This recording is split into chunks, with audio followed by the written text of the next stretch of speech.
water, earth, fire,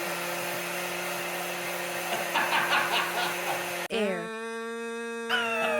It's not even in order! Oh, God.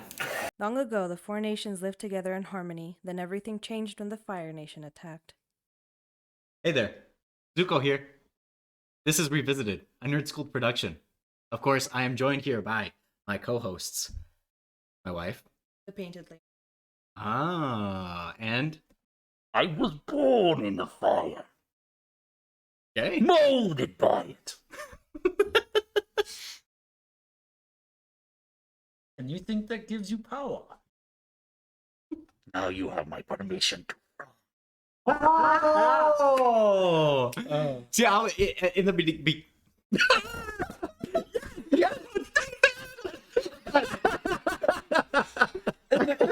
Oh, God. In the beginning, I was debating, should I do Zuko or should I go Flamio Hotman? Hotman. So that was a good one too. But of course, if you didn't know, if you haven't seen the other episodes, we are of course reviewing Avatar the Last Airbender Book 3, aka Fire. You're fired. You're fired. You're fired. It finished airing July 19th, 2008. Of course, still made by Michael Dante DiMartino and Brian Konietzko. So you could say the last airing was bended that day? Yeah, this is my last day with the production. Yeah, Firing me today. yeah. That's why we're doing this one. Just leave it in the comments. Press F for to pay respects to Chris. He is no longer going to be. F in the chat. In the chat. That's such a good deep cut. F to pay respects. Have to pay respect. But let's start it off as we usually do. And this time I'm going to start with you, babe. How many times have you seen Book 3? Has it been different than the others? And did anything change rewatching? This is my fourth time watching it. The ending seems a lot more rushed than the other times, if I remember correctly. Okay. But other than that, still enjoying it? Yeah. No big surprise. Frank, how many times have you seen Book 3? Did anything change rewatching? Two? And it did. I think this one changed the most because you may have noticed from our last recording, I said, Book 2 is definitely now. It's like the Two Towers for me. It's such a good book. It's the Empire Strikes Back of all middle sections. And then I watched this again and I was like, I do agree it's a little on the rush side, but it's not haphazard. Thing really sticks a landing. Oh, yeah. Really. In such a way where I was like, even potential flaws that you could point out, and we'll probably talk about them, are kind of just brushed over by like just the eloquence of those last 4 episodes and how they really pull things together and leave you satisfied, I think, for the most part, with how things are left for that moment. You'd like to see the story continue, obviously, but not necessarily that specific story, because it feels like it's nice and wrapped up. Yes, agree. Chris? This would be the same as time through, especially on this one. I agree with my other 3 compadres here that it does feel rushed.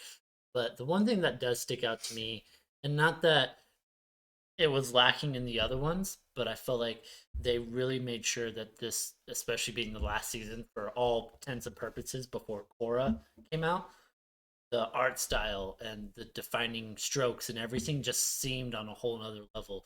The way that they made the fire, especially in the battle between Zuko and his sister Azula, just beautiful. It's just a very beautiful scene. I agree. Did I say something wrong? No, she's laughing. Your first, especially, I gave it the X. Ah, The second one, you nailed it, so I gave you the S. And then the third one, you went right back to the X, so I gave you the X. I'm especially bad at especially, so We need an interpreter over here. 100%. He accidentally said it right. I did. 100% chance I'll get it 100% wrong. So, Yes. At least 70% of the time. At least it's 70. every time. It's every time. And yeah, again for me, I think I want to say it's probably my third, I think, with this book, and yeah, I really enjoyed it. I think you know, probably have to say this is probably my favorite book. Of course, it's the one where, you know, I feel like the characters are getting close to the end of their character arcs, all of them, and it's Zuko's really time to shine. Obviously, it's the Book of Fire, so Aang's learning fire and everything, and just the dynamic between the crew at the end. You're just like, you know, this is the reason why we have wanted an animated version of when they're adults for so long, because that dynamic at the end is just chef's kiss. It's amazing, and you feel like, you know, you just want to tag along to anything that they're doing. It just seems like it would be super entertaining. But I do agree with you too, babe. I think before this viewing, I remembered it for some reason being like much more like, I thought it was like 3 episodes before that Aang gets lost, and in this one it's like, no, he's lost. Boom, it's the end. I was like, whoa, that was way faster than the way I remembered it. But it's still good. They still nailed the ending. But I kind of wish they would have taken a little more time, especially at the end, to show like, okay, there was a reason why the sea turtle was there, because obviously there was, you know, it seemed like there was some type of like fate or something involved there. But I wish they could have, like, you know, drawn that out a little bit and added to like the lore of it, because in, I don't know if we get to it in Korra. I don't remember much about Korra, but I think we get to like those creatures, The right? lion turtles? Yes, Yeah. yeah. It definitely, once we reach into the Legend of Korra, excuse me, it explains the history of where the elements come from, and it's the lion turtles that grant each civilization the ability to bend at first. It's not refined, and they don't know how to interpret it, use it well. I don't speak English, and it's the only language that I speak. In our world, the lion turtles give us communication. Exactly. Exactly. But they don't dictate to us. They don't dictate. And so that's where you get the other, like, oh, they were taught from the badger moles because they were more proficient and skilled in bending and moving earth. So you get the first benders are badger moles when it could have been the lion turtle. But they normally bend the energy within the body. And so that's how you get kind of like the chi unlocked for benders to be able to use. And I guess it becomes hereditary throughout. I just even though I'm glad that they explained that in Korra, I kind of felt like we needed a little something in this, you know, a little explanation of, okay, who is this creature? How does he know this information? How does he talk? Like, what is it? You know, where they're kind of just like, oh yeah, there's this thing, and he teaches Aang this, and that's kind of like, it seems a little convenient, you know, where if they took just a little bit more time, added, you know, one more episode in there, that it could have been a very smooth transition. You know? Or this happens earlier on and then comes into play later, because it probably wouldn't even have stood out if all of that were in one section. Yeah. But you really get him teaching him part during the fight. Like it's some great revelation. You're like, oh, thing that plainly something happened there. And this is what's happened. And you're like, okay, it's actually more important than I thought it was. Can we make it more important to the story? I agree. Instead of just more important to the end. It's still great. Oh, yeah. Still great. But yeah, it kind of devalues itself by overinflating its importance. Yeah. I think we should get into ranking some of the new benders that we have. And speaking of which, let's segue into a mind-bending fact. Blood. I'm sure that beat. Bloodbending, which is introduced in season 3 with guest character Hama, was originally written to be more brutal. The idea was that any characters that were bloodbent would show visible pain and agony to the technique. But Nickelodeon asked the writers to tone down the bloodbending, as the idea was considered too horrific for a children's show. So this is obviously one of the benders that we will be putting in with the other water benders, but I wish they would have gone. I imagine they didn't, because Katara does some. Really hard to watch a hero do this. Yeah, sure. It actually, it's meaningful for the story that it's hard to watch her do this. Like she's taking some steps in the wrong direction every time. So for it to have been darker, I think it was a good call to be like, hey, a lot of kids are about to see Katara do some easy stuff. Yeah. Let's not make this too much. Yeah. I do have to say that I thought it was a great twist on the ideas of different types of bending, because you have earth bending and that obvious jump. At least for me, I thought it was an obvious jump with metal bending at a certain point. Like I felt like, especially for my fourth time through, they're definitely hinting and shadowing at it. Like no one can bend metal. You're never going to get out of there. No one. And then Toph finally does that. I thought the blood bending was a great hint of, water bending. Yes, it can heal because it can manipulate the blood within someone's body. That is Not to over Star Wars this, but it's kind of like and D&D too. Heal, inflict, and heal and then wound are kind of the same, like two sides of the same coin. Yeah. Right. True. And so that's what I really liked about it. You have almost the healer of the group, like you would say. Katara is very much who could literally be like, yeah, I could control you with my mind. That's awesome. Yeah. And speaking of which, do you guys, well, this is where we're going to get into the ranking of it, but do you guys think that Katara is a better bender than Hama? Yeah, Hama. Do you think that she is capable of bending without it being blood bending? For me, it's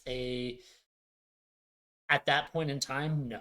Okay. I think once we get to Korra, yes, only because that type of teaching is much more evolved in that world. So I feel like she could do it without a full moon, but not until she was an adult. Like once we see her in this new animated series when they're adults, oh yeah, Katara easily.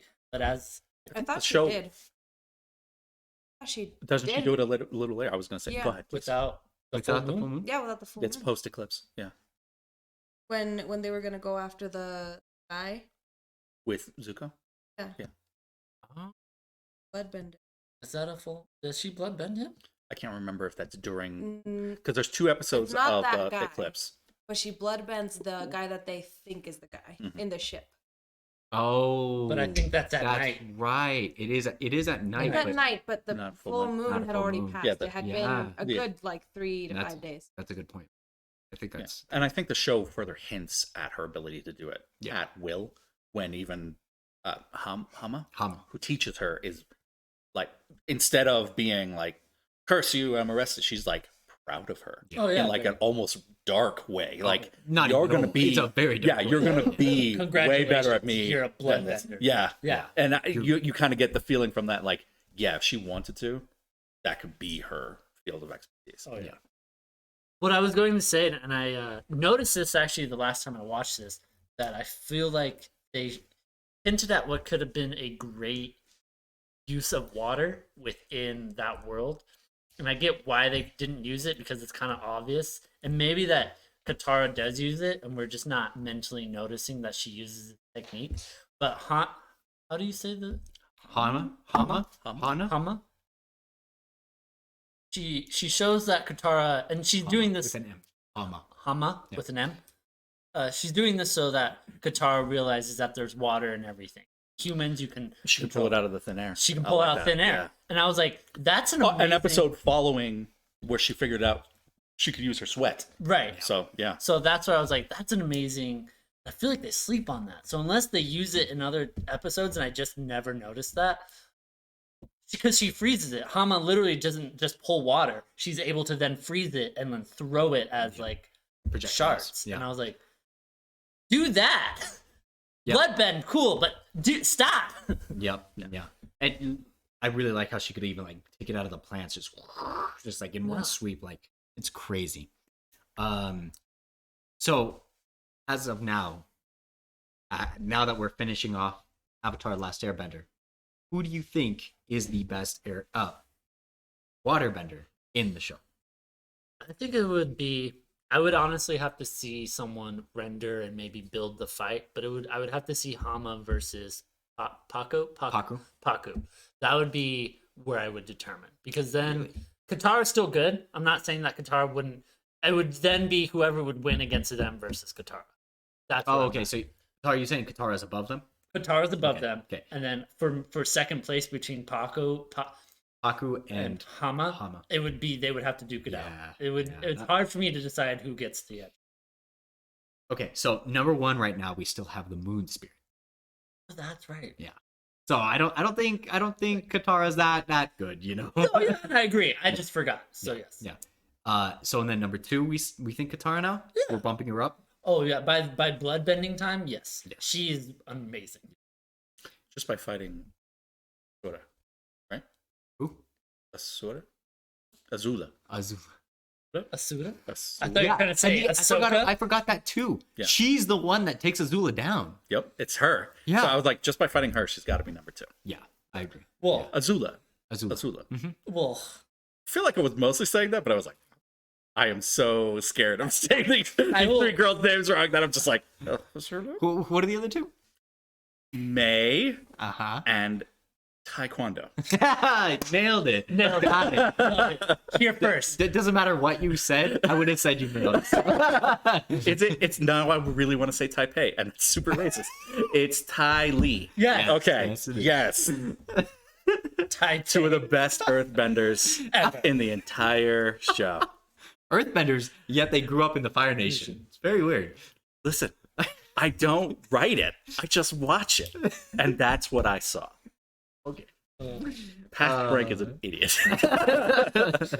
Pass all of us are. Yeah, right. I am. So Moon Spirit, Katara, I think Hama probably goes above.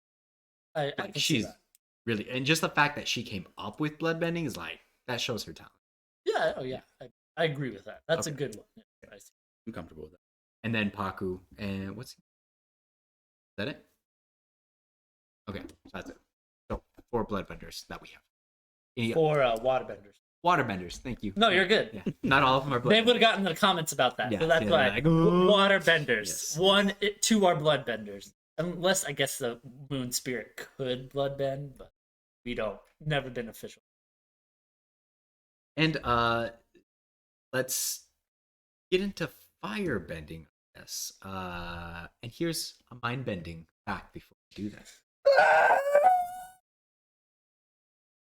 Although it's never explained just how Sozan's comet gives firebenders enhanced strength, within the theology of the show, it is possible, if not likely, that as the comet skims the atmosphere, it acts like a second sun, giving them a temporary extra boost in. That's dope.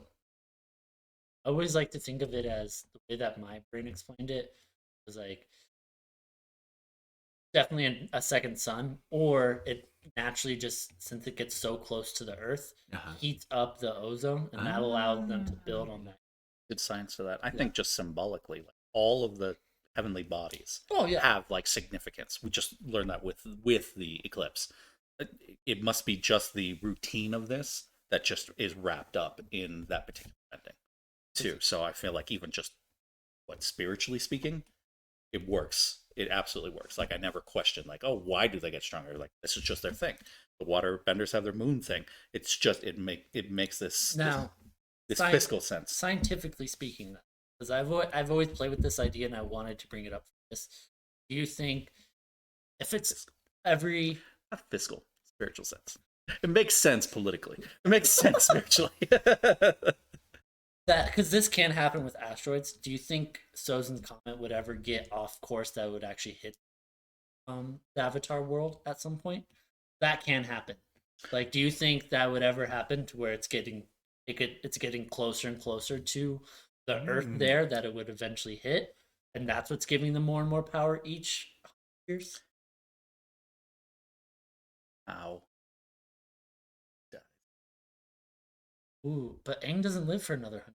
And it gets knocked off its course early on. I would think that was how Korra might die. Or how Korra could die too. Because by the Yeah, time like literally saving the world from saving, yeah, like something apocalyptic like that's against the natural order, like a asteroid asteroid breaking its or own orbit. Yeah. That'd be interesting. right? Yeah. I've always thought that low key, like, is it breaking and it's just getting closer and closer with every Could be. 100 Could be. years or whatever. But now that we're getting into firebenders, I have an interesting dilemma. Do we count Sparky Sparky Boom Man as a firebender? Yes. Sparky Boom Band is a fire. It's canon. It is canon. Or it's just Combustion Man is his real but yeah. But it's so weird to me that they don't explicitly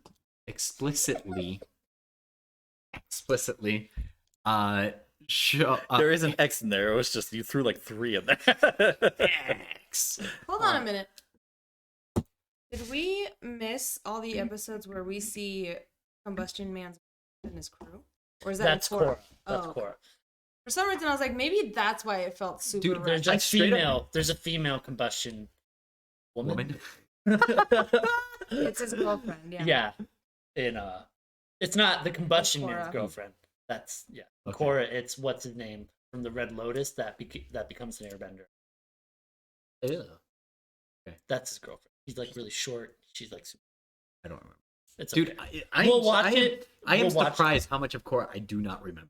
Like, I it's a great show, but is. I think I had to just. I think it also took us a long time to get through. It's kind of like, oh, this doesn't matter, and then I was like, wait, what is happening again? Anyways, I very much We'll get watch it because I put it on the background because it's a very much easy show, unlike Avatar, like the first one, where I get drawn into it. There, I can be like, cool. I miss a couple episodes. I still know. yeah. Okay, so where does he go on the list? He's a very unique firebender, I'd say. Who we have top? Who's at the top right now? Iroh Iroh. and Zhang. I already know The who White would- Lotus members, which is that's so cool when it all comes together. Oh, I love the White Lotus. I And think it makes two sense too because beings they beat are. them, but as one person. The Masters, Ray and Oh yeah. the 2 dragons Oh, that are yeah. left. Those are definite firebenders. You don't think what was that? Oh, Like what he does is pretty brilliant. Oh yeah, in he's that- a in that great fight. firebender. that's true. That is true. I agree. I think if If we're counting the water, the moon spirit, then I would say we'd have to count the dragons. I'd agree. I'd agree with that. Yeah. Yeah. Well, we'll count them for one spot. Yeah. No, yes, Yes, they're the dragons because they're the dragons. originals. Yes. dragon But and nuts. I see. I'm like, sorry, children. Sorry. not made for kids. Sorry. Kids, get in the comments. I would say that I think Iroh could totally beat What was I? Ozai. I Sozin disagree. Ozai. But even he says, I don't think I can beat my brother. So yeah, probably. Yeah, I think probably. that's more of a like emotional. Because Could be. Iroh is really. Especially when it comes to family. Especially. Especially. You nailed it. Like, what did you do? What did they do? Guys, I'm the middle. I'm just gonna slap an S on your face. It's gonna be great. Blah. Oh, But what does that mean? Hope. I know I'm getting kind of sidetracked here, but I wanted to go back to when you talked about the dragons. Yes. Another criticism for this book, and this is saying a lot. I we'll get to it, but I think this is my favorite book. But still, the whole you have to take the sacred flame, you have to go all the way up there. Pointless. It doesn't matter. They go up there, and neither of them have the flames, and they still pass. So it's like, what was the point of that? I think it was purity. Because the way that they described it, at least when I watched it, it's the idea of control and what you let the fire consume. So like, yeah, it goes out, but did you control, like, were you afraid too much that you let it go out? Did you let your passion go out? Or were you uncontrolling and you let it spread? So regardless if it goes out or spreads, it's the ideal or what you put behind it.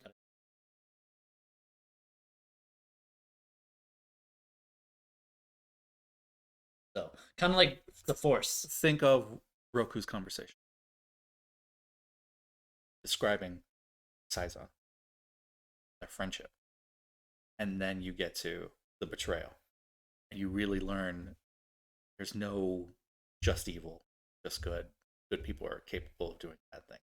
Bad people are capable of doing good. And you're seeing the bad become good with Zuko. Yes. Yeah. Well, now all I saw was Roku. The second I said Roku, I lost Zuko. Zuko here. Yeah. Call back to you. One of However, my favorite scenes of this whole series. It's amazing. I love it. Hi, Zuko. however, when you get to the end, I think Aang pushes that to the next level when he says, "This is what Roku and everyone would before me would do. They would go, have to die.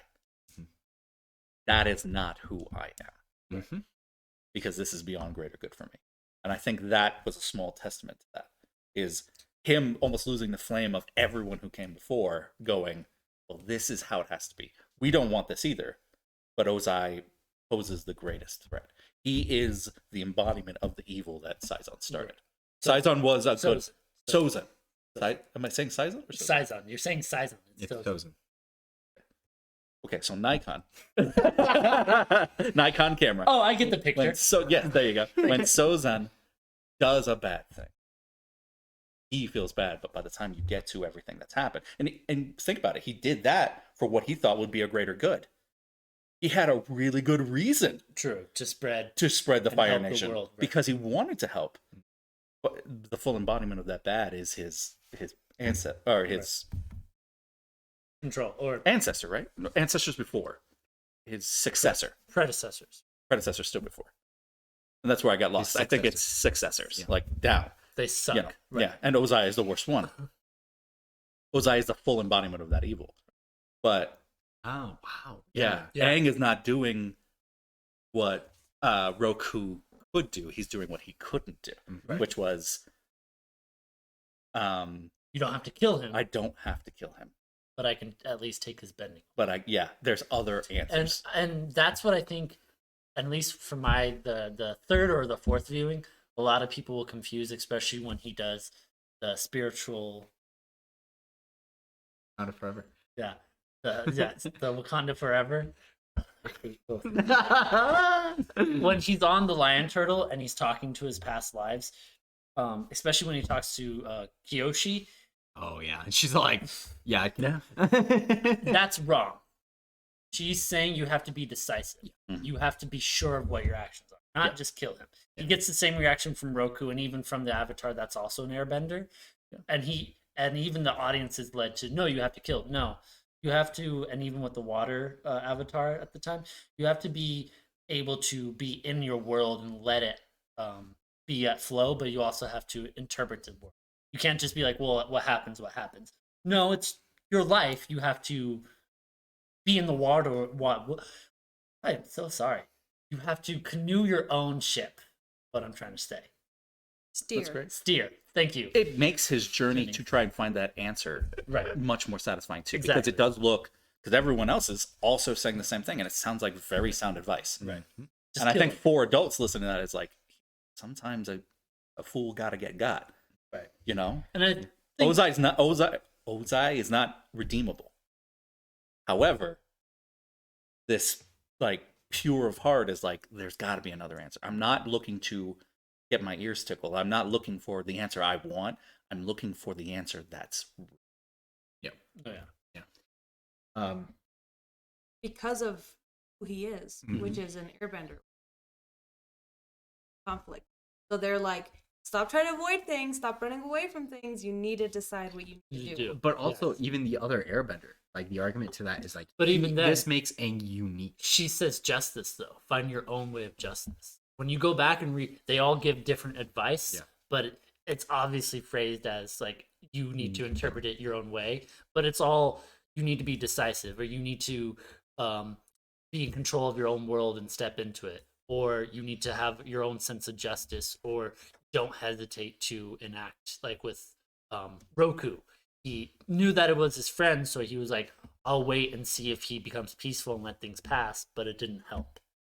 So you have to be able to go with the flow, but yet still have your own sense of justice, still have your own decisiveness and all this other stuff. Yeah. It's great. I love how they did it, but I Yeah. do feel like a lot of people misjudge those things. And another since we're talking about it, another mind-bending fact for you, quick one. Fire Lord Ozai's face isn't seen a season. Little shark. Because of my mind bend. Which I is will like- say. Oh, God. sorry. Just to that statement, it's they build it up and we never see his face because they want him to like this overshadowing, just completely, just can't find the right word. He's the force that you just unstoppable. He's just this monster. Like Thanos. Exactly. Yeah. And I was about to point. They put interesting layers for him too. Not that he's sympathetic, but that he's a little understandable. He is irredeemable throughout the course. When you see the long list of things that he's done, just Iroh alone, you're like, okay, this dude can't be saved. I agree with everyone that's saying Try to that. kill his own brother. However, his interesting soft spot for his son, all the way to the point where he tries to kill him with the lightning bolt, is just like, okay, it's not as if he stopped being a human. Because the whole rift is ended on Zuko's. And Zuko doesn't exist without his father making the choice that he did. Meaning it's not as if he's heartless. It just means that he's the full embodiment, like I said, of Sozan?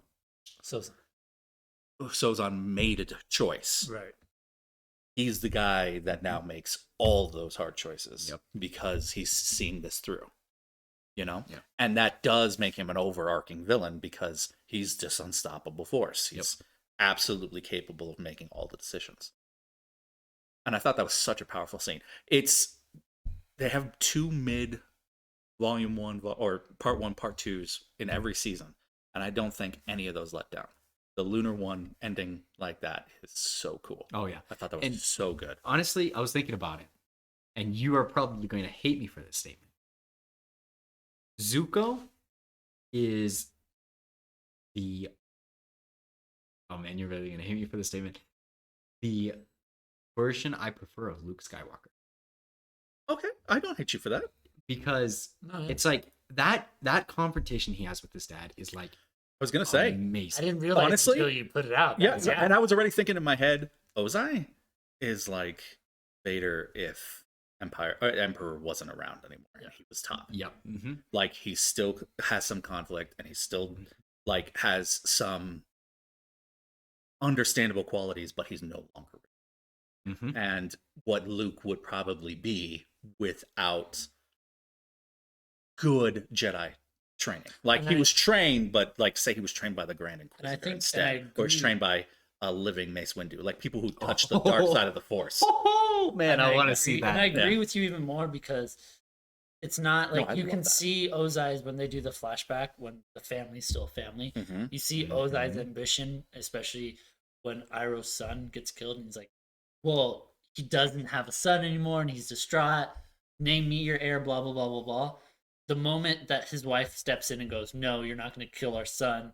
Let me kill your father," pretty much, and have you ascend to the throne and all this type of stuff. He loses his wife. At least for me, he's like, "Well, I'm going to blame my son for that." She was maybe the last thing that connected him to Earth or the world. Mhm. And so once she leaves, he's like, "Well, then it's just full tyrant. I can do what I want." Yeah. And that's a parallel to Azula. Yeah. Because right when Azula loses her friends, she snaps. Snaps. Those are her Like only a full mental Yeah. snap, Full though. mental snap. And the one that she blames and talks to isn't her father, it's her mother. Mm-hmm. Mama problems. You can have daddy issues, but you definitely have mama problems. And we should talk about the girls in a second. Yeah. But the Are rest they of the benders? all of them are benders. Okay, all of them are benders. Every single one. Every girl in that show, A bender. Yeah. Tai Chi and Muay Thai are both benders. Oh my god. But we should finish the list for We just fire. got- Yes. fires. Yes. Yeah. Well, I just want to talk a little bit more about that scene because I love it so much. When he's talking to his dad, Oh, yeah. and he's all like, "Dad's like, you better get out of here," and he's like, "No, you're gonna listen." I was all like, "Oh, that's so good." And then when he continues, I forget if it's in this conversation or another one, but he's all like, you want to spread the Fire Nation's like greatness and everything, but you're wrong. They hate us.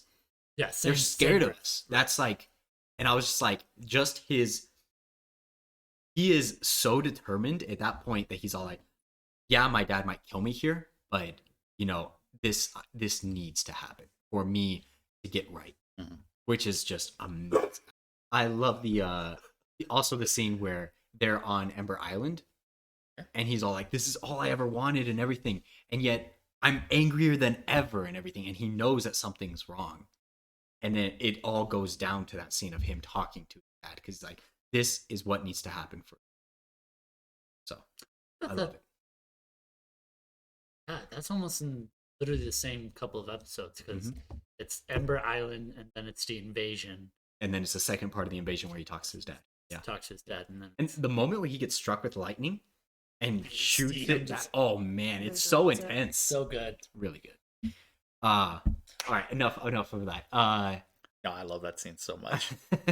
I even watched the end fight because it's so beautiful today, and we'll probably dissect that a little bit. But like I said, those middle section ones that are part 1 and part 2, none of them disappoint. I think at this point, watching them again, they're each my favorite episodes going through, because they're so not just story driven, but like fully concept and imagery driven. They're just like feel and think and see this world in those episodes, and this one was a great one for them. I agree, Dude, I could just gush about this all, because you were even talking about the last fight, just the fight between Zuko and Azula, where they're going at it, and then it's like the blue and the red, they're both like doing their fire. Oh, it's gorgeous. It's picturesque. It's like you could have any one of those scenes as a wallpaper. It's just like amazing. And I like to say, a picture is worth 1,000 words. It's just like the complete, even the red versus the blue.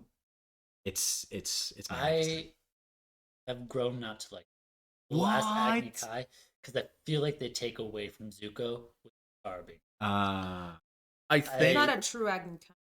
Yeah, it's true. I know it's not a true Agni Kai, but it's No, but that's why it takes away. I appreciated that it's emotional, and I appreciated that he doesn't have to win that fight.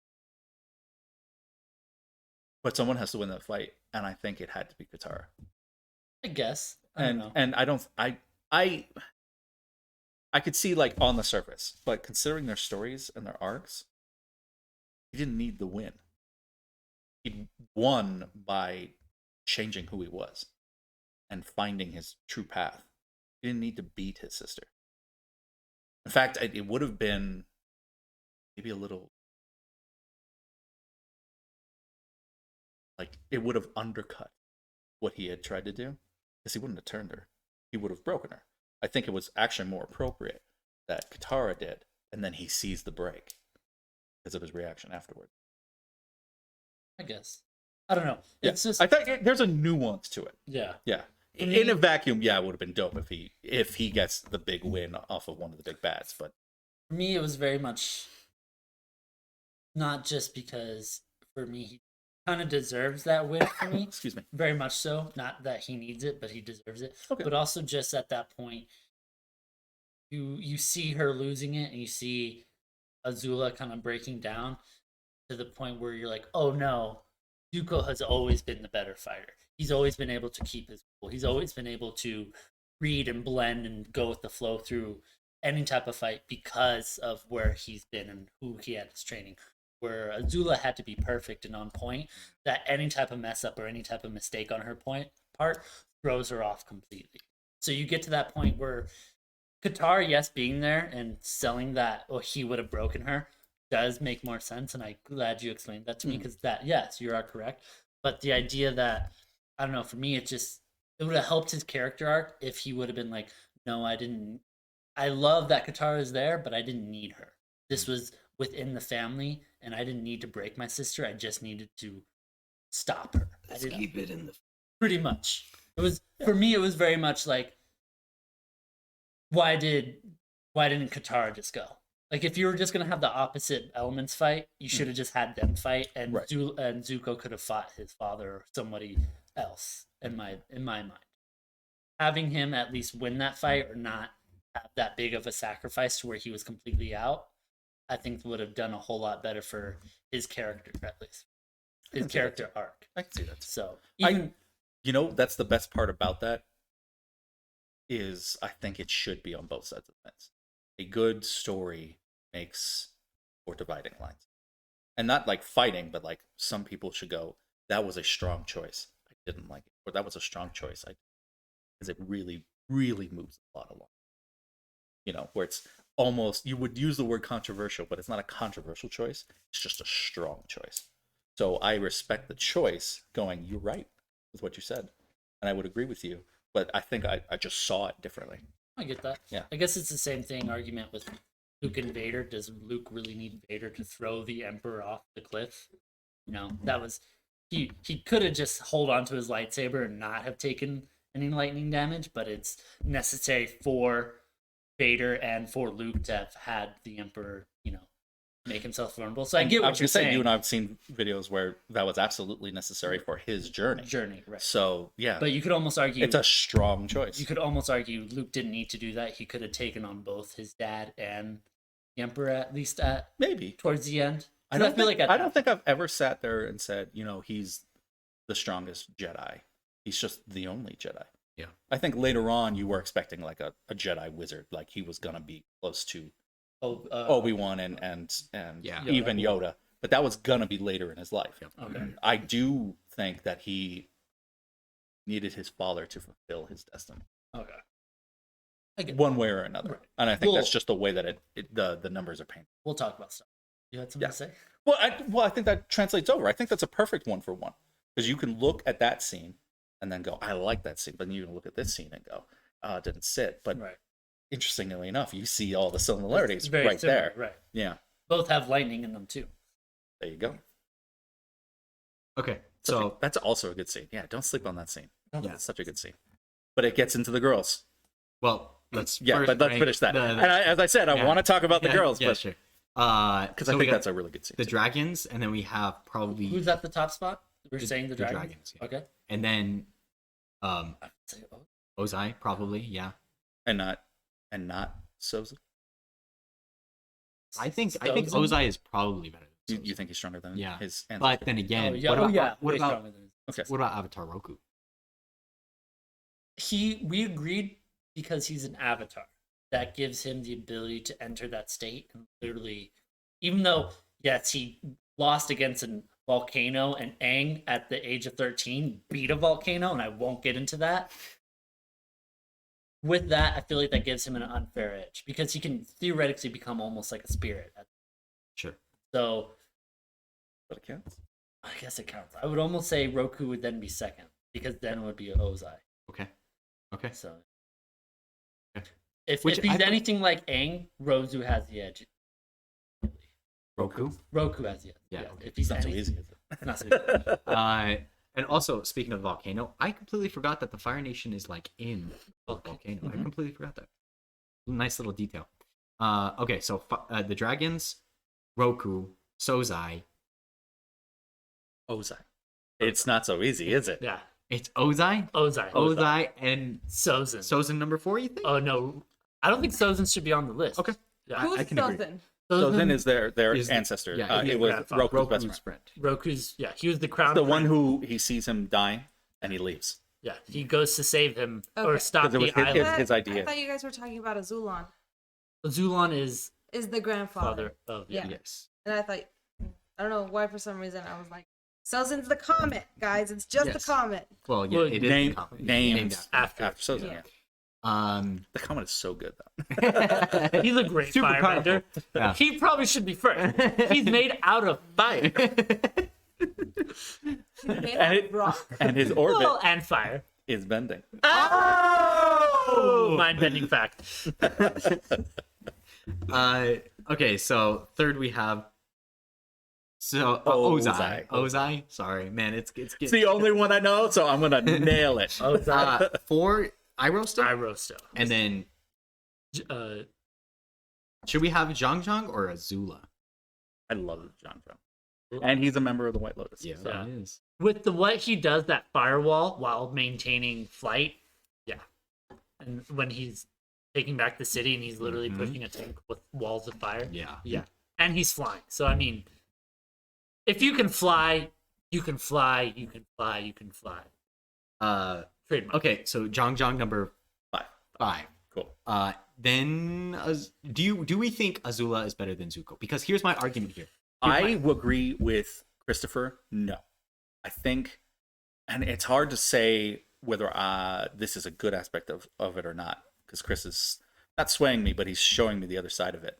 I liked it because he was perfect, but she just used everything. She dumped it. But then, you know, in the ensuing fight with Katara, it's continuing with like, you're not gonna get it, but like 100%, like plus ultra, like for that entire fight, and then gets beat, her brain breaks. Yeah. Right. And that's why it's like, oh, okay, that Well- would have sucked if it happened with her brother. Right. However, that would have been everything. Still didn't show everything. He still didn't pour everything in. He was just so good at everything. And I think the setup was he was waiting for that lightning, Mhm. and he was trying to bait her because he doesn't know how to throw lightning. He can just catch it Yeah. and redirect it. And so I think that's the diversion that we're on. Where I'm like, because maybe she knows a little. Mhm. right, Yeah, that's my argument too. Well, I have 2 arguments. One, he doesn't know how to bend lightning. So I like expertise wise, she's better than him. And 2, I think Zuko had a huge advantage in this fight that she was losing her mind. You know, if she was in her normal state, I think she probably still would have wiped the floor. I disagree. Only at this point in time, I disagree because not only has he gone back and learned the true purpose of fire, True, he's firebending correctly now. he's firebending correctly. He has all the teachings and the confidence from Iroh by then. He's full-fledged Zuko. So Yes. he's already at that point where he's probably not as good as his father, He's but not. as good as The his, most powerful he'll be, but But he's she's a prodigy.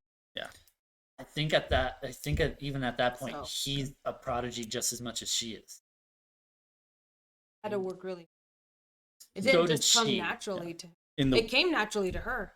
in like fantasy wizard worlds. There's like levels of having ability, and the top one is called having the gift, and she has the gift. He's probably like second tier where he's got the calling, like, and he's gonna work at it because he's got the calling. It's within him. She's got the gift. Like she doesn't even have to try. Yeah, I still think she gave everything in the fight, and that's Right. part of what broke her. But Okay. part of So you think it's still Zuko above her though? and maybe it's just because it's like Zuko's a good guy, Zula's bad guy, bad girl, something like that. It's like, and Zuko has found himself. Like, yeah, I think it's Zuko, but you know, could be neck and neck. You could go Azula / Zuko Zuko. for number 6. Hmm. Okay, Yeah, I feel like they're very. Yeah. It's like I could argue all day for Zuko, but I see where you guys are coming from. Yeah, especially when Prodigy, yeah. she's a prodigy. She is a prodigy. cool.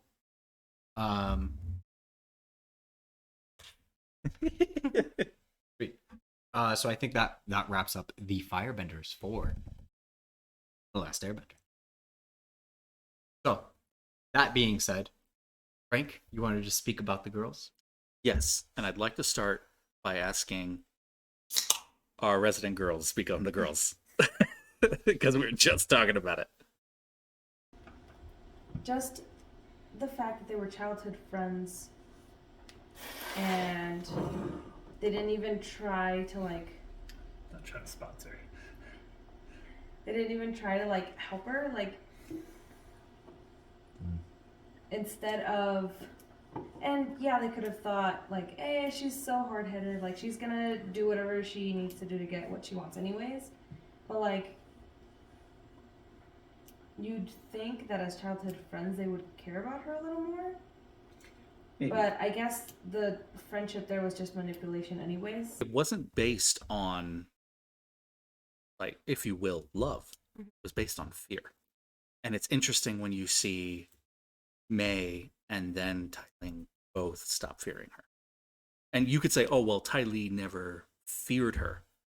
She feared being dishonored. And when she realized how dishonorable You mean Azula. you mean Hey, Ty was afraid of disappointing, and Ty- You're right. You're right. Ty The other way was around. Definitely Listen, afraid of listen. They're both very powerful earthbenders, and I want to get that out first. I still did mix them up a little bit, and I'm very proud of that. You're right. May was very much about the honor, and when she realized how dishonorable she had been, I think that was the motivating force for her. And like you just pointed out, when Tai Ling stopped being afraid of her, that's where it like really began. Like the end of the friendship really began. Because then she's pushing them, and then they both block No, her 'cause- chi, no, or 'cause block her with their chi, May right? stood up to her first. True. Yeah, that's what he said. that's what I just said. No. I switched it around. Yeah, because May is the one who is honor, Right. and then Tai Ling says, "I'm not afraid of you anymore." But that's when the fight starts. Yeah. That's when the fight starts.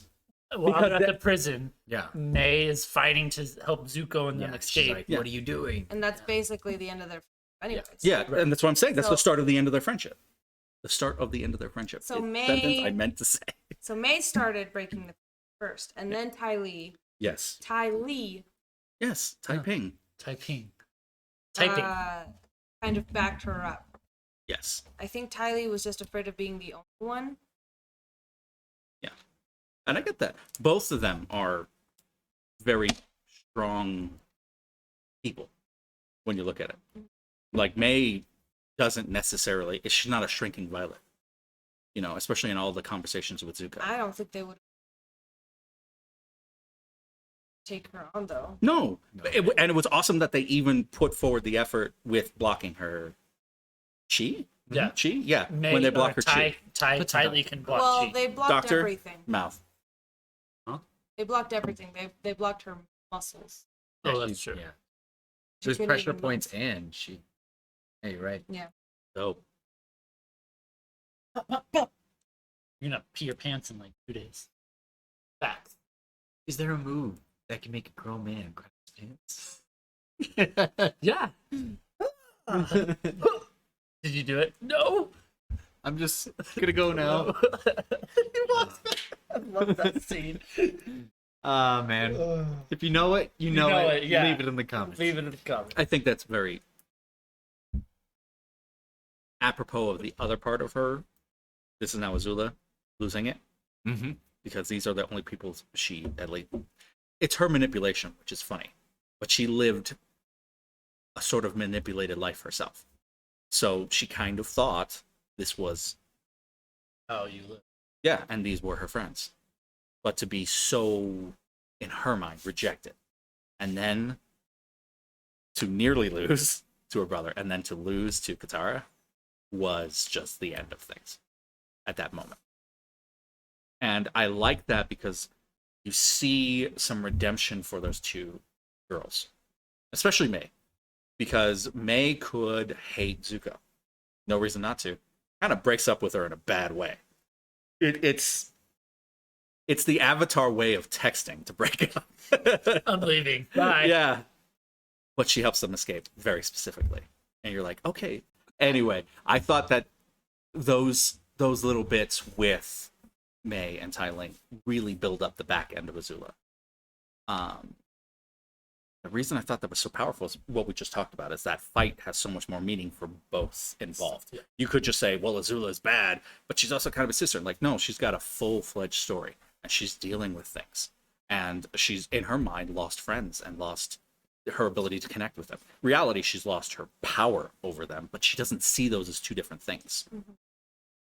Whereas Zuko's doing a much more straight and narrow path where he's actually figuring out things for real, realizing the type of person he was, realizing the type of person he wants to be, and actually walking that road. I Thanks think to Iroh. And Iroh has a huge part of it. And I would argue so does Katara.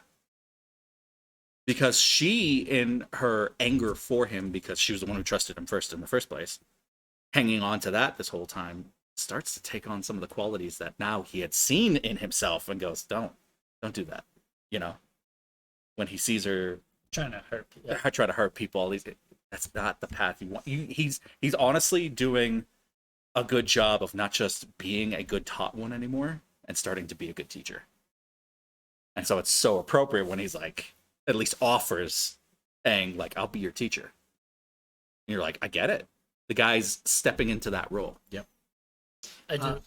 Sorry. Really, this will take like 5 seconds. And I think that story turned upside down, but still really good, is the story with the girls, is what I was saying. And I like that it's a yin and a yang, if you will. What I was saying, and one more thing. No, I'm kidding. the catalyst that you see this, especially with Azula, is the approval and the want to be with her father. She wanted to be the prince. Yep. She wanted to be Zuko so she could be next to him. And the moment he's like, cool, you're Fire Lord, deuces, she's like, oh shit, I got what I wanted, but I don't feel like I earned it. Or I don't feel like it's mine. You know, it was never me. Yeah, for her, it's more like I want to be important to someone. Right. Which is also why she freaks out when her friends don't need her anymore. Oh, yeah. So she wants to be needed. And when her father leaves and doesn't need her, she knows that it's an excuse. Right. And especially following the fact that it's only because Zuko's gone again. Yeah. Because when Zuko was there and he was redeemed, he gets invited at the last moment, but where does he sit? Next to his father. Yeah. On his right hand. Yeah. That's so symbolic of, and that would have sat in her mind. Here, the second prodigal son comes back. He's got a right-hand seat. I've been fighting for this guy my whole life. And I want to perfect. I want to take it back to even Ember Island, where those scenes, they're like, oh, okay, yeah, I guess Zuko and his sister aren't always fighting all the time. You know, like they had to, Learn how to get live along together for, in some shape or form.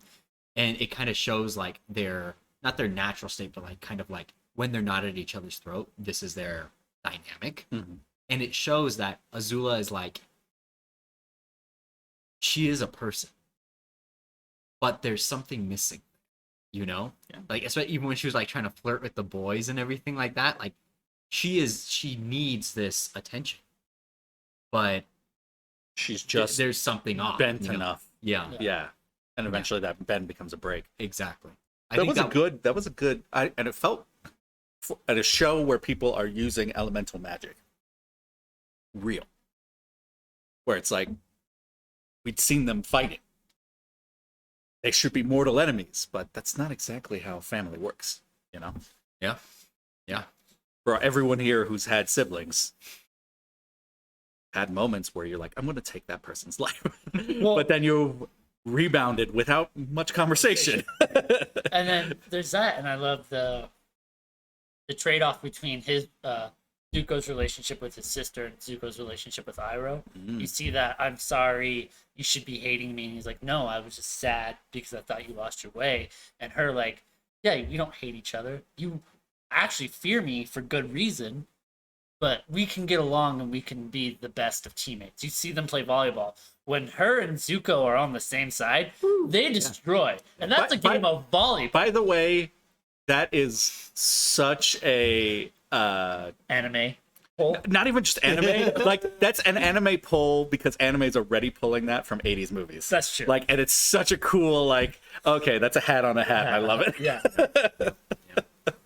We've been talking about Ember Island a lot, so here's a mind-bending fact that Frank is gonna love. You loved it. The scene at the very end of season 3, episode The Ember Island Players, where the group sees a misleading play about their lives, saying it's bad, but the effects were decent, foreshadowed the audience reception of the M. Night Shyamalan film played on the series The Last Airbender, which was released 2 years after the end of the TV The series. effects were Yeah, in 2010, the movie Avatar, The Last Airbender came out and changed the world. The worst. Oh, did it? After the movie released, Mayan calendars depicted that 2 years from that point, the world would end. Because of that movie. Because of that movie. It's still 2012. You know what's also ironic about that is that while that play is insulting Team Avatar, it also pretty succinctly describes the events up to that point. Yeah. Like, it's still really well researched for a play. Yeah. What I love, Like- Ara is still dramatic. Exactly. like, I'm not like that. Zuko is very much upset the whole entire time. How could you say that? I love that Toph sees the big huge dude and she's like, I love that. Can't see it, but I love it. And I love how Sokka's like, he's good, but he could be better. Here's some jokes. And then it just changes the whole play. It's I have a love-hate relationship with that episode. One, episode so much. it's you know, they're making fun of themselves, which brilliant writing. Oh, yeah. Brilliant. Two, it's the greatest recap episode ever. Mm-hmm. But three, I'm like, again, I have the complaint that, you know, the ending was too rushed. I'm like, did we really need this? Could we rather have spent that time world building a little bit more so the ending wasn't as rushed? I probably think- would have taken that trade-off. Yeah, I like it because it sets up, for me at least, a little bit more But of it's a the kid's show. Fire Nation's propaganda. Because you get the end of it, and it's like this whole big setup of and then like the we're standing making fun ovation. of, Yeah. we're making fun, and then but at the end, the Fire Lord wins, which for the most part he does. Like he doesn't win at the end where he rebuilds, but when they go to do the invasion before that, he won. Yep. When every time they come up before he forces Aang to enter the Avatar state, he was going to win. So I like that interpretation where it was like he's still a big force to be reckoned with, and the Fire Nation even knows that. Like, it's the propaganda of how not twisted or turned that they are, but how much belief that they have in their government and in their manifest destiny to Which is take over Sozin's the world. dream. Right. It's interesting that not only his successor, Ozai, is a like Big personal part. manifestation of that as a mental idea. But like you see the embodiment is perfect. You see the embodiment within the people. right. At least they're at the capital where it's like, okay, yeah, everyone is at least a little bought into this. Yeah, there's outlying villages that like the one where they The Jet yeah, episode, yeah. or even the one in this season where the mines, they're going to the mines and it's poisoning them. Isn't that early on in this season? Oh, you're talking about the river? The river one where there's a factory off of the river? No, Yeah. that's not this book, is it? Yeah. Yeah, it's like second or third. Oh, that's episode. right. Yeah. Yeah, it's early on. It's which- the yes, the water painted here. lady. Painted Yeah, lady. yeah. Yeah, And and I was gonna say, and the painted lady. Yeah.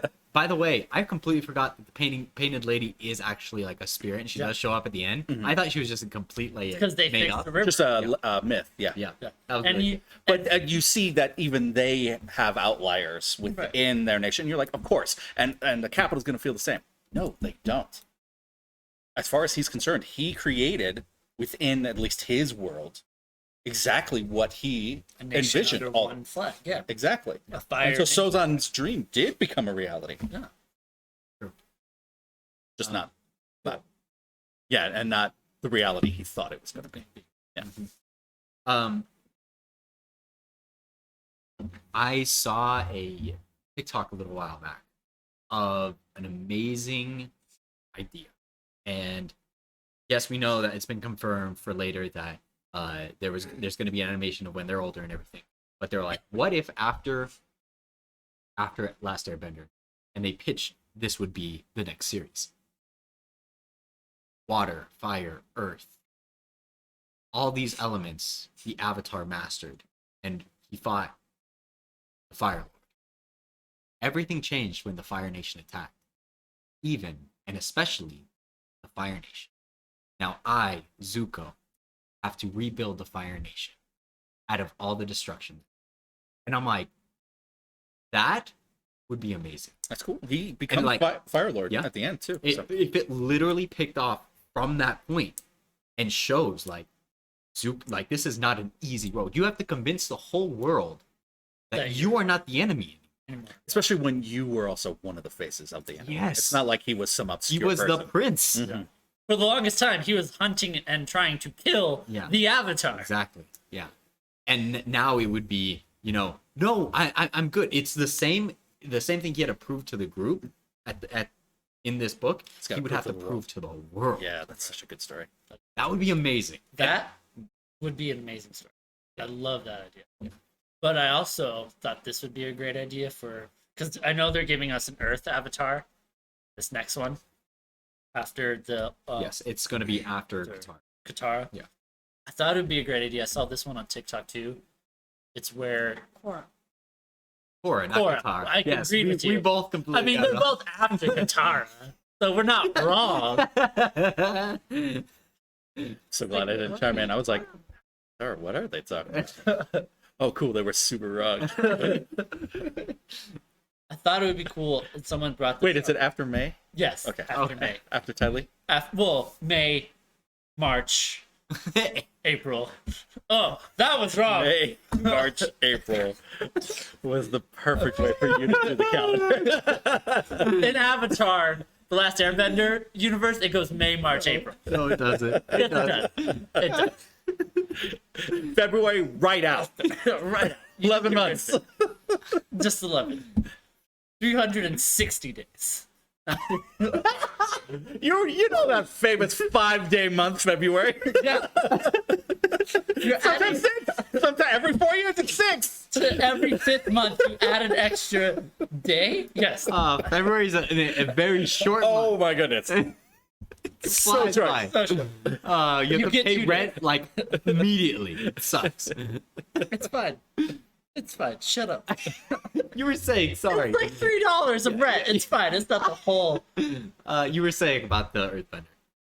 I thought that was cool to have that, but I think it would be cool to almost give it a twist. And we kind of had 2 avatars within Korra, with her uncle becoming like the anti-avatar version. Spoilers. Spoilers. Sorry. Didn't know. Go and watch Avatar. What are you doing? I haven't seen before. Oh, you haven't seen Korra? No. Oh. Go and watch Nice Korra. What are job. you doing? Nice. Yeah. I'm gonna watch it when we It's revisit it. been out. It's been out. We have to Men in Black him now. Just, Men in Black. They have neuralizers. Have you heard of that too? No, Well, I haven't seen anything. gosh. We said we're gonna watch Avatar, and I watched Avatar, and then I realized it was the wrong Avatar. So then I watched this Avatar. So I've only seen 4 things. Makes sense. You need And Alien. glasses. And 5 things. 5 things. Twins. Avatar twins. yes, I've heard of this theory. Yeah, I Where love one that. has like earth and fire bending and the other one has water and air. And they would technically, you could either roll with that one is bad and trying to become the Avatar, or they have to split it somehow. And you could still do it throughout the seasons. One of- is bad and one is good, Good. and then the father has to like balance them out. Right? I was just about to Yeah, go there. that doesn't come out of any other lore. No. No, it doesn't. It's an original idea, right? But I would do the mother instead of No the father. midichlorians Ooh, here. I like that. M count. I can't count. believe you're swearing on our show. Medical. Gee, What? this is a children's. Wash your mouth out. I didn't have doctor in my Put the doctor. So good, the doctor. I don't have any more doctors. But you have the La Croix. Le Croix. La Croix. Oh man, we're off the rails. Yep. So let's get- Well, oh. hold on. With that idea, Got to of get to the last twins- 4 episodes because it's the best part. of the twins. Mhm. It's more spoilers for Korra. I can't even get into it. We'll talk about it. Okay. My bad. It's Are okay. you talking about the other twins? in I'm Korra, not too? bothered I'm by talking spoilers, about guys. the bad version of Avatar. yeah. Yeah. The Wouldn't that be cool? anti-Avatar. Yes, if Yeah. there's an Avatar and an anti-Avatar. In actual histories, in actual history times, guys, there was a pope and an anti-pope that would fight at the same time. And so it's funny that it's like an avatar and anti-avatar. It's like this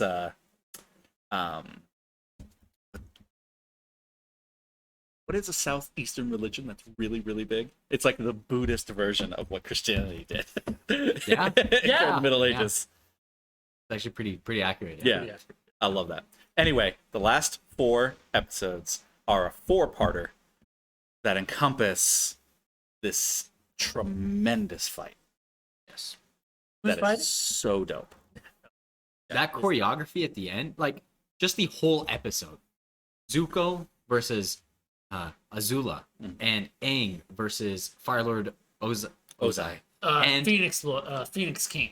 Phoenix King. Ugh. which I hate. Yes, I hate I'm it. glad I'm not the only one that hates that. I hate Phoenix King. What were you thinking, Nickelodeon? It's a dumb name. I can understand. I guess It I makes never sense. questioned It it does. because it is like she was queen and he was now high king. Yeah. Like because he was But like, it's just the you're Phoenix- over the Fire Phoenix- Nation, I would but rather I you go rule Dragon everybody. Emperor than Dragon, yes. Phoenix King. That would have been cool Yeah. It too. was being reborn. Hey, don't care if you're being reborn. Go be reborn off somewhere else, okay? That's gross. No one wants to see you reborn. Ugh. But there's In our LOTR game, plays a reborn. But you weren't like the fire. You weren't the Phoenix. no, reborn. it was not the Yeah. Phoenix. I'm gonna call him the Phoenix Fire. Phoenix Fire King. Did you watch the new Vox Machina? We'll talk about it when we cover it at length. Um, Okay. I'm gonna derail the show. They're making a Mighty Nine. no way. Yeah, they announced it earlier in the week, and I've been waiting till today to tell you. That's I will gonna have be to great. watch Vox Machina. Apparently, it's really good. It's very good. Really good. And my favorite campaign So is the Mighty Nine. Is Okay. another. It's Vox Machina was the first like critical role thing. Yeah, it's their first Mighty campaign. Nine is another critical role. It's their second campaign. Oh, Uh, I'm gonna watch it. I'm sure you will. All right, sorry.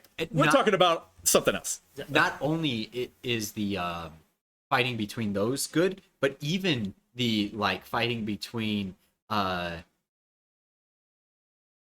it's Suki and Sokka. Toph and Sokka versus like all the other just airships? all the fighting period It was is pretty amazing. one-sided, honestly. Yeah, they were. But they had all earned hero status. Yeah. Especially appreciate that when his dad goes down, Sokka like assumes command, yeah. and you're like, this is what he's been working towards, Yeah. and he did great. Yep. Like you could see in what he was doing, the education he received. It wasn't unearned. Like he's like, I guess I'm the leader. fumbling I'm into awesome, this. right? Like he's like, no, everything I've gotten up to this point, Yeah. I understand how to lead now. And on top of that, I think his episode where he learns How to fight. sword, learn sword. He learned sword. He learned He sword. becomes like a swordsman. Is like, it's a really great episode because it balances the lightheartedness of Sokka, but also like he can be serious and he actually has this great Mental. determination. You know, Yes. that makes him a great warrior. And I love that the warrior code in that extends beyond nation boundaries. Yes. Because it's a Fire Nation man who trains him. They fight, and at the end, he's like, "Why did you even teach me?" He's like, "Because I could see the warrior within you." And so it had nothing to do with you being water and me being fire. Had nothing to do with it. I saw that I could train you. Look at what you did. You were able to throw dust in my face, throw trees and cut down trees and make it harder for an older man who's more experienced. Not that Sokka had him on the toes, but he had him like actively fighting and thinking of new ways of Yeah. going after Sokka. Yeah. Proving that not only is a great warrior, but a great strategist. Right. Which is so cool. So Yeah. To be fair, though, another criticism: the voice actor for that guy, terrible. What were they What? thinking? his master? I liked I liked the voice he's actor. so monotone. Like, That's good just how job, it is. Sokka. That was great. I thought it was Here I cool. wanna is your say, sword. That's racist because that's how they would talk. That's how Asians talk when they talk in English. It's cut up.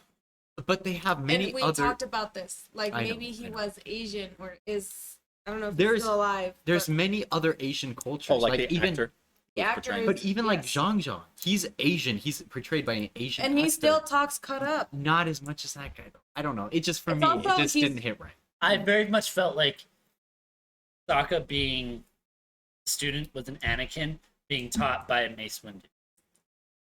Mace Windu as a So sword we master. got so many good Star Wars. I know, Similes I know, there. but it's very much a sword master teaching someone who has very great instinct and almost a prodigy and swordsmith, but is a goofball who's very clumsy but can still rise to being a prodigy. Yeah.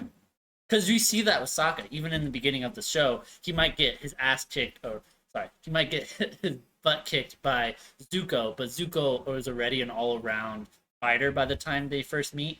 But when he's fighting regular Fire Nation combatants, he's putting up a fight. And these should be soldiers that had 5+ years on the front lines at the very least. And I'm not even talking the ones with Zuko. I'm talking about when he goes into the forests and when they're traveling all over the Earth Kingdom. And that's just with the club and the boomerang. When he gets his sword, you see the difference.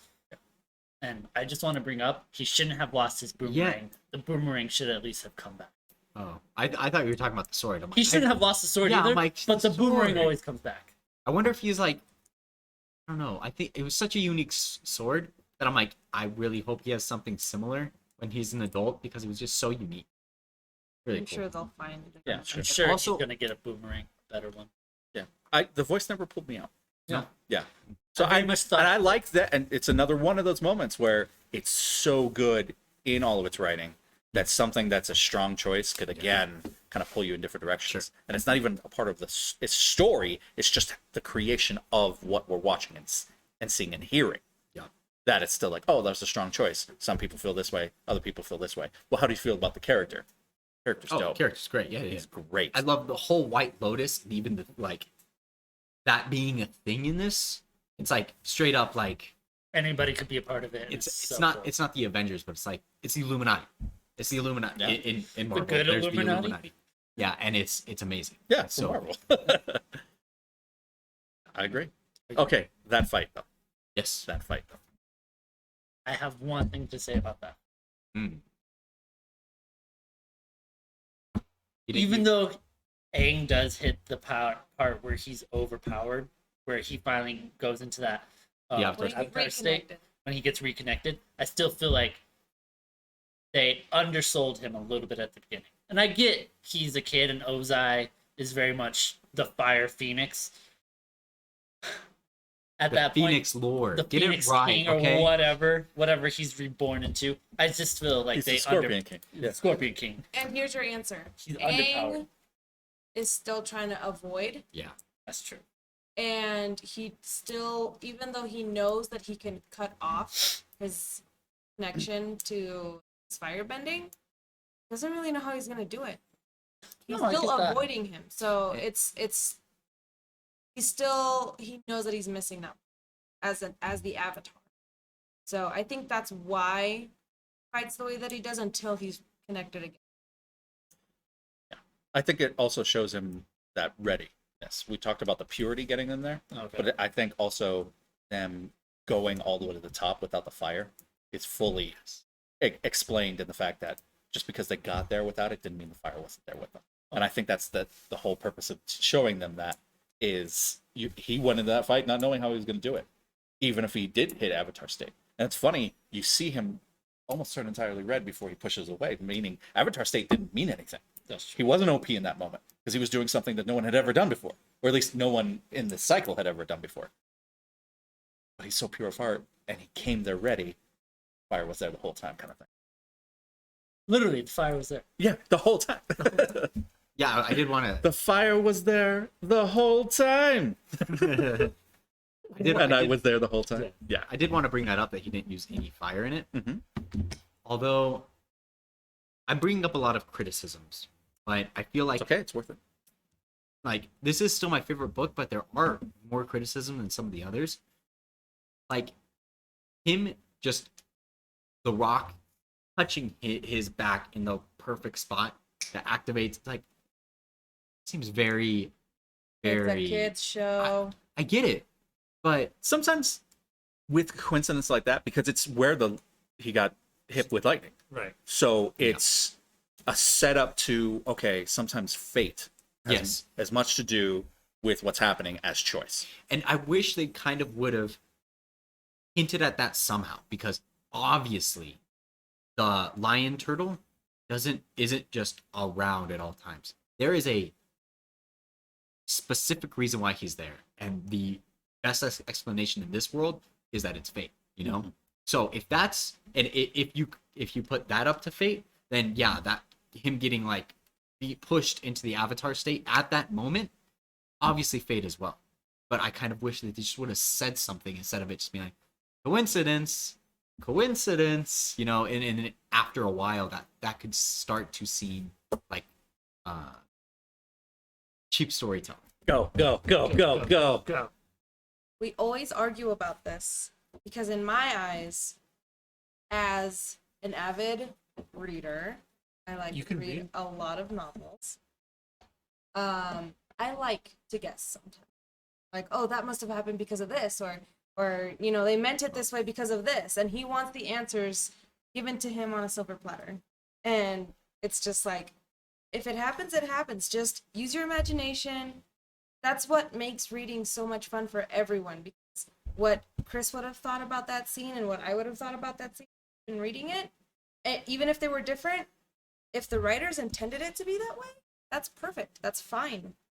And a lot of the times, that's just the way that it is. It's my strongest argument for a strong choice is leaving something open for interpretation. Can sometimes be a strong choice within a narrative, whether it's a book, like your wife said, or it's a movie, or it's a song or something like that, where it almost makes you go, if that was the choice, what were the choices left on the table? Or, oh, if that was the choice, what's the ramifications past that choice? Or, oh, if that was the choice, what does that actually mean for the two characters involved? Those are the questions that action, if you will, on the part of the producers to make that a coincidence when everything else was about his choice. An interesting thing is if you get a line, again from Star Wars, there are no coincidences. But Star Wars is filled with coincidences. In other words, destiny. Yeah. And it paints a good idea to, yeah, that's a broad stroke, but what destiny is being played? Is fate thinking on this in this instance? Is fate just giving Aang an open door for him to choose to walk through? Or is he pushing him through? To what level is it making that decision? Is it making that decision? You see all those questions that kind of fill the void of, oh, okay, well, that just happened to happen. That's the difference between something that just happens to happen and something that happens that makes you question whether it would have gone differently had it not happened. And I see what you guys are saying, but I personally needed a little bit something more. So like even just an explanation of, because when he goes and talks to Guru Batik, he's like, you will never be able to get in the Avatar state again unless you get hit in the same spot where you were hit. Like, I needed something else there. Like, You wanted a scientific reason, and we're talking about fate No, and I think destiny. what he's asking is the same question that I asked, especially going back to reading the book. J.R. Tolkien specifically writes this, that Just one R. J.R.R.R.R. J.R.R. Tolkien. J.R. Tolkien. JX Tolkien. I'm Puerto Rican, so I roll my R's. Tolkien. When As Gollum long falls, as you don't say your S's. a lot of people say he fell on accident, or from how Tolkien describes it, some later type letters, of yeah. divine intervention came in. So you could say that Aang somehow found the perfect wall that had the spike, or you could say that it was spirits, because with the lion turtle, the universe always wants balance. Yeah. In Star Wars, especially in Avatar, universe always wants balance. You see that. You see that throughout stories. You see that throughout the story. You see that in Korra. specifically. Thank you. I had a stroke or whatever. just then. Specifically. Specifically. Stroke. But in Avatar, the way that I interpret it, because I'm the same way. I thought the same way. How could he enter that state if he closed it off?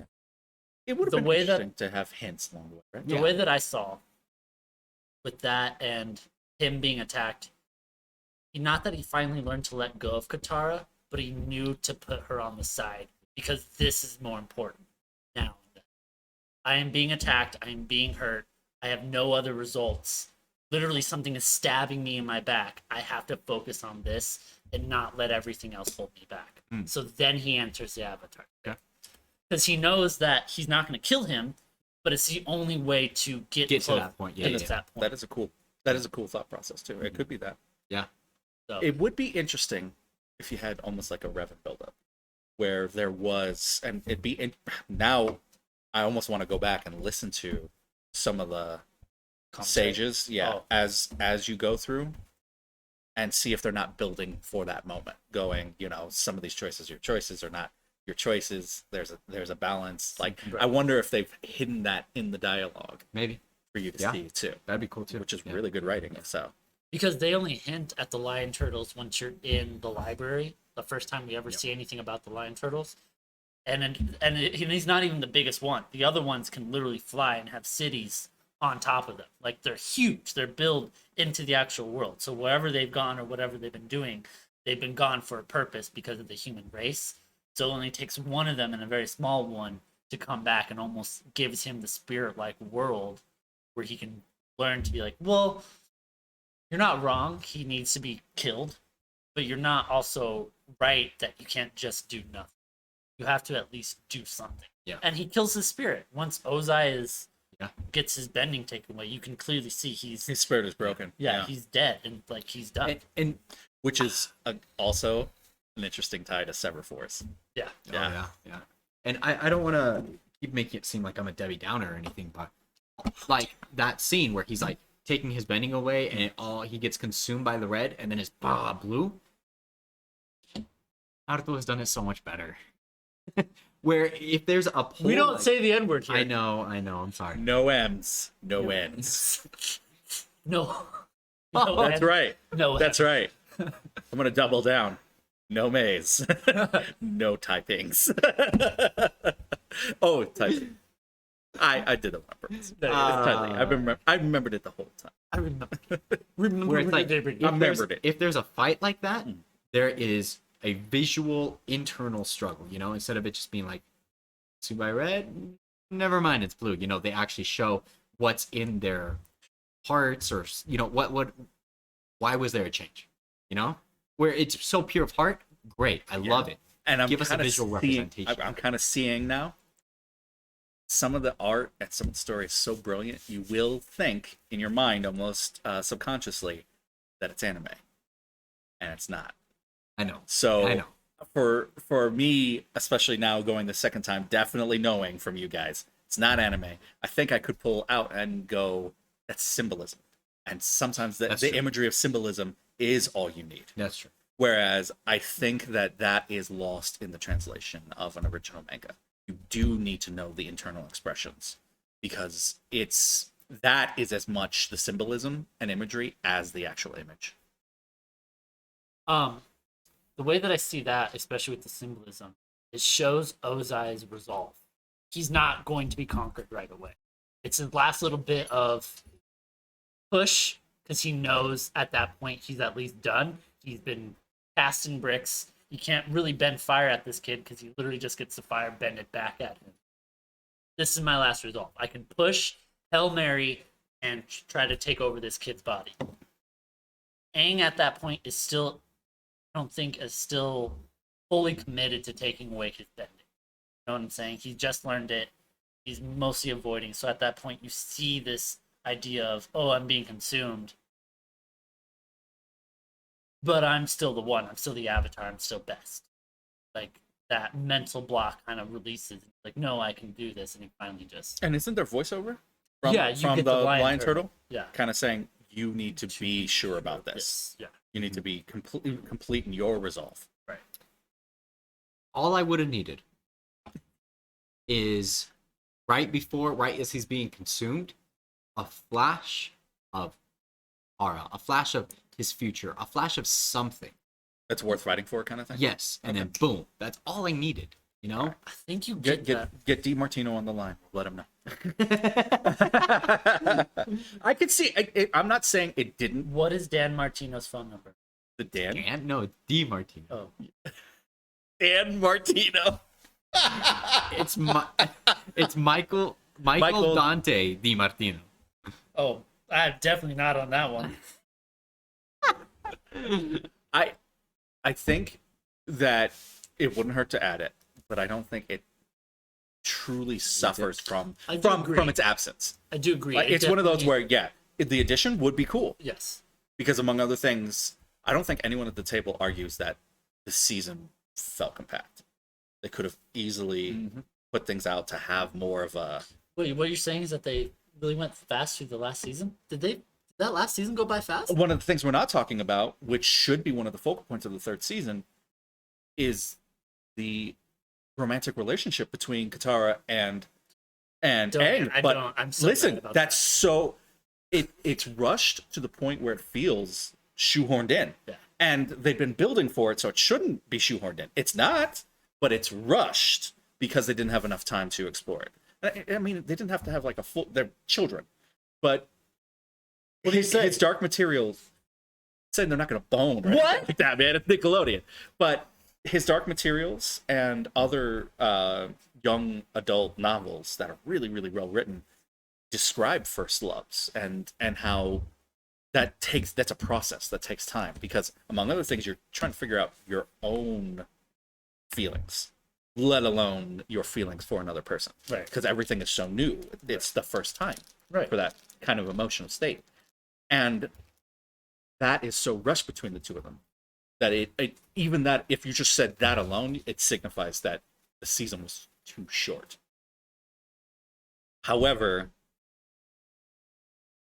they hit on the fine points to where, while it wouldn't have suffered from getting a little bit of that extra description from either the Lion Tortoise or just from other mentors that allowed him to be in that moment and maybe making that moment a little longer too. When you're watching that moment, it's a beautiful sequence. The music is beautiful. The art is gorgeous, and even the colors are making all the sense in the world. But it's probably like 30 seconds. What, the fight or the No, kiss? the transference when he's Oh, the severing. transference. Yeah. Sorry, we were talking about Katara and the. I know, and then I switched back. I sorry. switched back to the fight. So I'm I was sorry. like, are you talking about when they kiss? Because that's creepy. I counted it out. That you know. No, I was These talking- kids kissed for at least 30 seconds, and it was beautiful. Had all the colors, and the music Dick. and yeah. just the right amount of wetness. Ugh. Kissing, sorry, kissing. Ugh, Chris, what are you doing? I don't know. Get in the comments, kids. Get in No, the end of the fight when he's actually like severing him. Right. He's removing his water belly, a firebending ability. I thought you said WandaVision. He's removing his WandaVision ability. When he's doing that, it's probably only 25 or 30 seconds. And that could be 2 minutes where you get more flashback, or you get him in his mind, or you get them actually. Because, again, that's why I pointed it out. That's such an anime move. And, of course, it was present in Naruto. It's present in Final Fantasy VII, which is a game, but it's based off of anime, where One Wing Angel and the group are fighting, but then it goes to a black nothingness while they're fighting, and it's just Cloud and Sephiroth. Like, yes, that's such a staple, but that's not what this show is. But it wouldn't have suffered if it had a version of that either. So there is no argument. And in fact, you could say, oh, if they went longer, they probably would have had it. So I think if you needed it, the show suffered in the third book by being a little bit too compact. Mm-hmm. I agree. However, I don't think it's. I think that's valid enough because you needed it.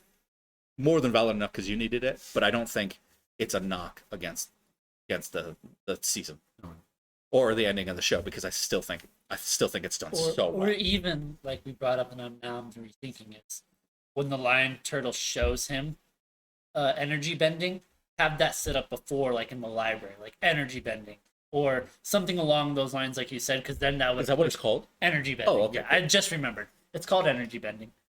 Bend the energy within somebody. Because then that would have shown us later, like, oh, this is not just a new bending or a new trick that Aang somehow learns. This was a staple way back then. They lost it when they come back to Ozai. It would be like Poe's move. Wuxi finger. Yeah, hold. the whooshy finger hold. Yeah. Where you set it up almost like a legendary Legendary thing that thing. no one does, and then he realizes, nope, it's what the avatars do. Yeah, That would be cool. that would. But speaking of Avatar and Aang and Katara's relationship, mind-bending fact.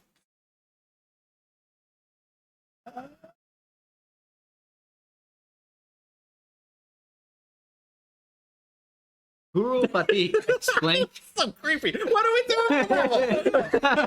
I thought you were gonna go low to high, and you were just. I was just gonna go to distortion. And I was like, Guru Patik explained to Aang near the season 2 finale that in order to master the Avatar state, he needed to sever his romantic connection to Katara, as avatars couldn't love. This idea was eventually scrapped by season 3, as it would have conflicted with several bits of established lore, such as the fact that Avatar Kuruk canonically had a wife, And Roku. as confirmed by Ko in season 1.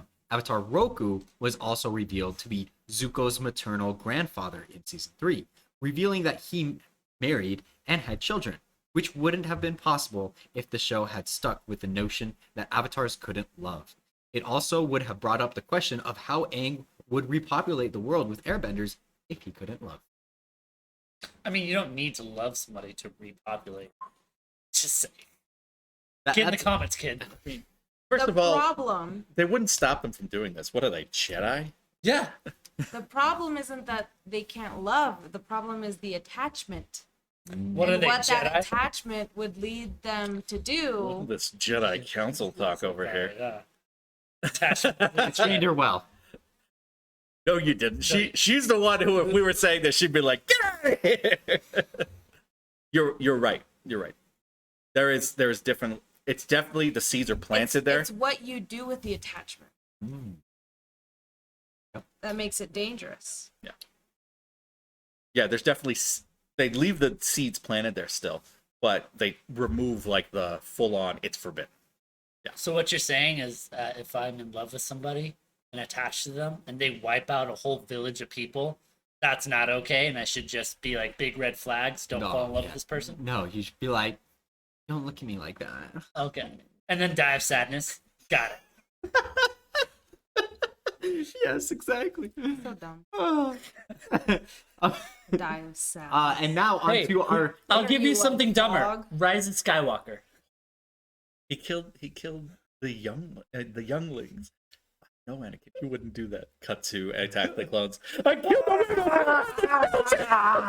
I love you. It's okay, Anakin. It's fine. Well, they were like animals, and so he slaughtered them like animals. Anyways, to watch that He hates taste, sand people. They're To the wa- embodiment of to sad. wash that bad taste out of our mouth, They're close here's to they get a everywhere. here's a recurring but not recurring yet segment of our show. Guess the Rotten Tomato score. Oh, Rotten Tomato We're score. doing it. Where do we think Avatar the Last Airbender is? The whole season or season? versus season? The This whole would be series. The Whole series. series. That's Sorry, why- whole season. That's why it I couldn't do it this The episode. whole series. Where does it land on Rotten Tomatoes? I'm Uh-huh. gonna say 87 or higher. So The number I was gonna guess. 87. I'll undercut you. Okay. $1. Let's go 80. What do you think, Ben? 83.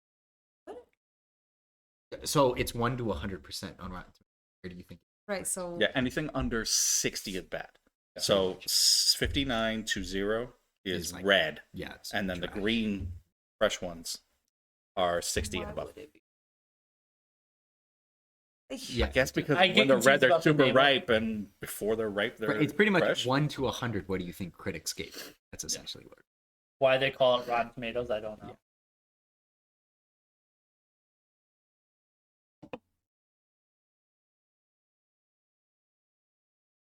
Said 87.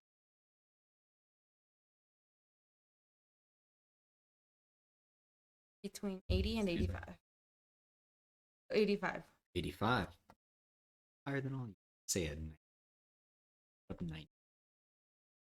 You're guessing.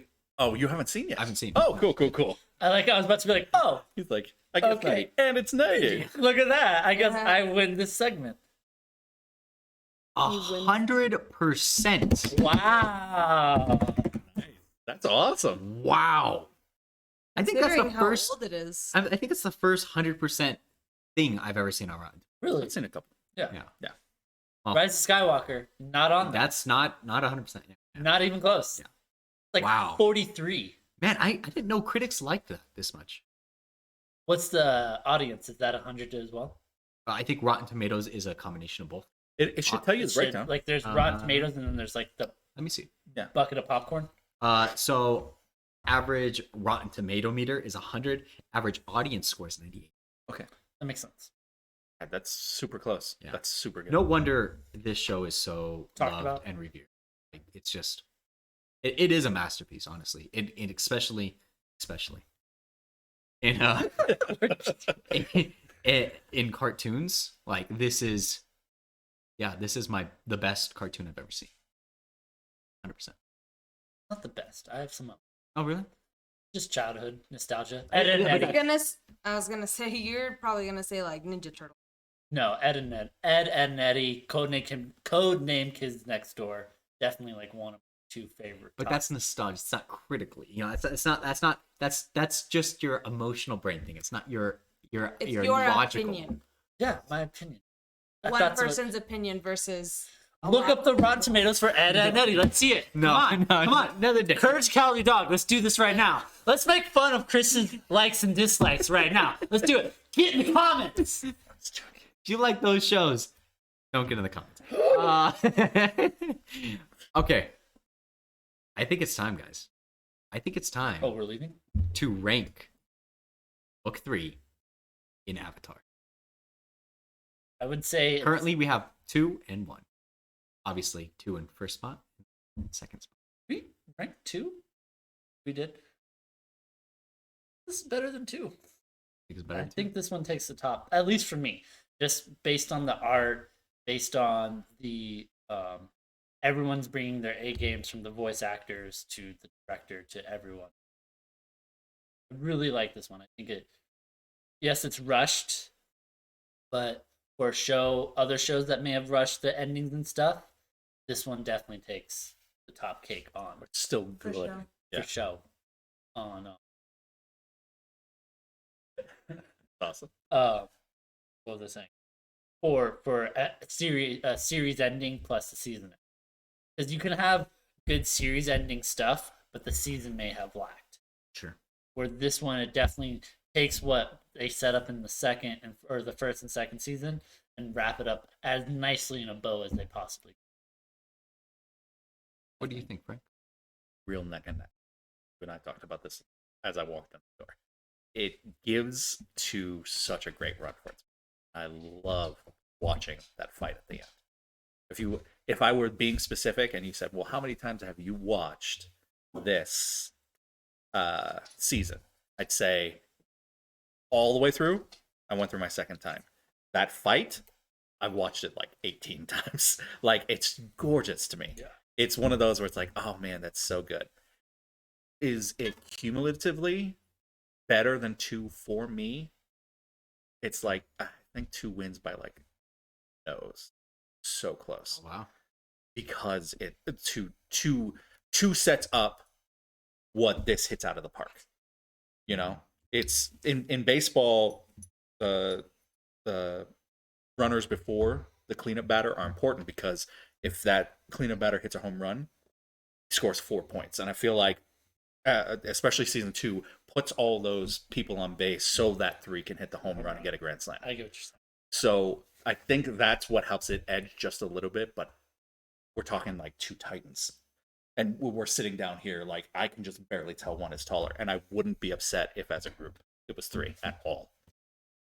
Because it's deserving.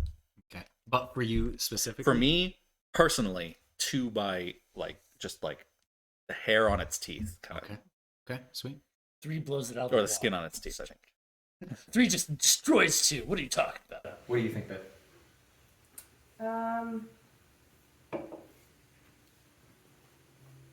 I think 3 was better just because we got a little more insight into the characters,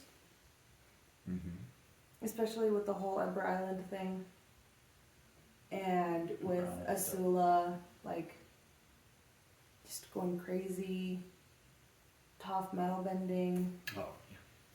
Katara blood bending, Zuko finally Becoming Zuko, really. Yeah. Zuko here. Hey, Zuko here. And fixing his relationship with his uncle and confronting his dad, deciding to help the Avatar, with Aang finally deciding, like, I'm gonna do this my way. I think 3 is better. Okay. Well, that's the group vote already, but I have. I was very critical this episode compared to some of the other ones. And it's not because I dislike it. It's because I see so much potential. Like this book, I'm gonna say it, is my favorite out of all. But it's not perfect as we have just spent like an hour conversation talking about. But you look at book 1, episode 1, book 1, compared to the last episode, book 3, it's just like even in the show, this is 1 year, correct? Yeah. Oh yeah, just like a I summer. think it's just one season. Yeah, one season, like winter going into summer.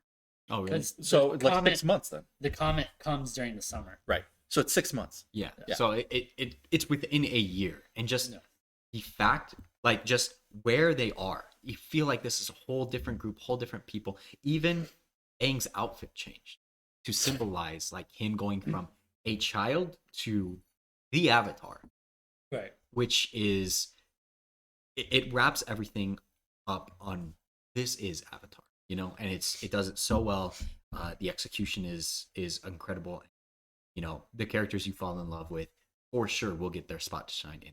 So I think it's first place.